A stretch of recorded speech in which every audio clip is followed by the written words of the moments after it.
morning mga idol. Yan, naglalakad po ang idol nyo.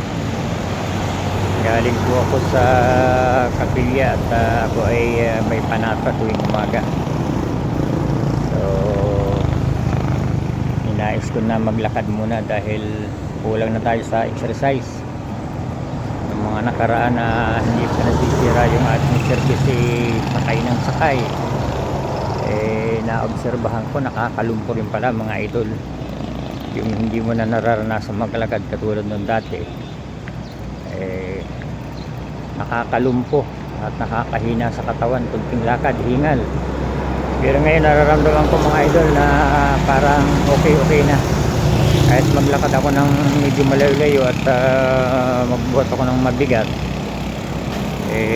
parang hindi ko nararamdaman yung sobrang pagod, hindi kagaya ng dati.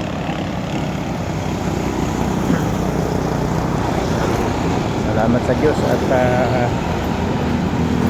kabila ng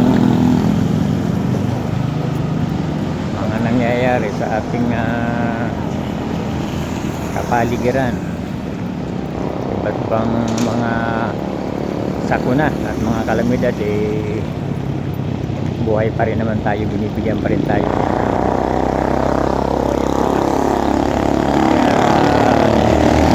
Tama lang na lagi tayong manalangin, lumapit sa ating mahal na Panginoon Diyos, sapagkat siya ang nakakaalam kung ano ang mas mabuti sa atin,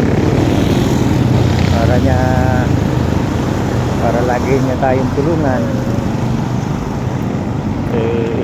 Lagi din tayong lumapit at magtiwala sa magagawa natin sa buhay natin. Shout out po sa lahat ng mga idol natin. Yan, isang magandang umaga po sa ating lahat. Lakad muna po tayo mga idol para magkaroon naman tayo ng exercise. Mahirap din po yung puro sakay na lang. Nga po pala yung gagawin Robinson Mall dito sa Hanay. Hindi ko lang alam kung kailan ito tutuloy dahil last year pa ito. Ayun, pwede ko yan sa Manila East Road Highway dito sa bayan ng Tanay.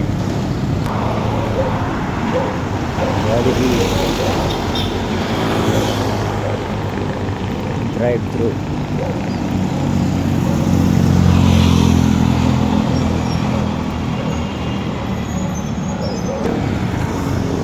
Sandali lang palang lakadin mga idol yung 1.5 kilometer, kasi tinignan ko dun sa paglabas ko ng kapilya. 1.5 hanggang dito po ito sa Jollibee, yung 1.5. Marami siya pala yun mga idol. Dito tayo sa kanan.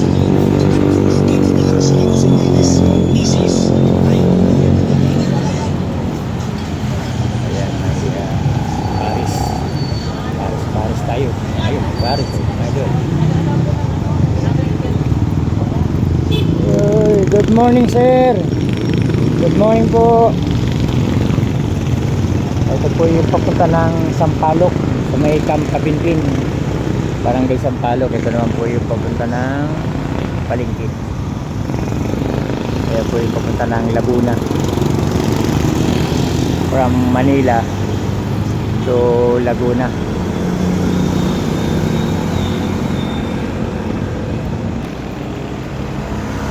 Medyo malapit-lapit na po ako.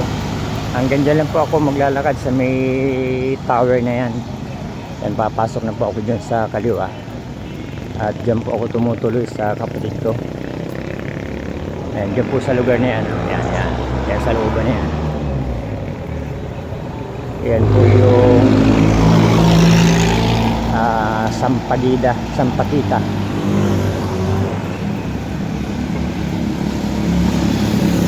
So yan lang po mga idol, at maraming salamat po sa patuloy niyo pong panonood ng aking mga ina-upload na video.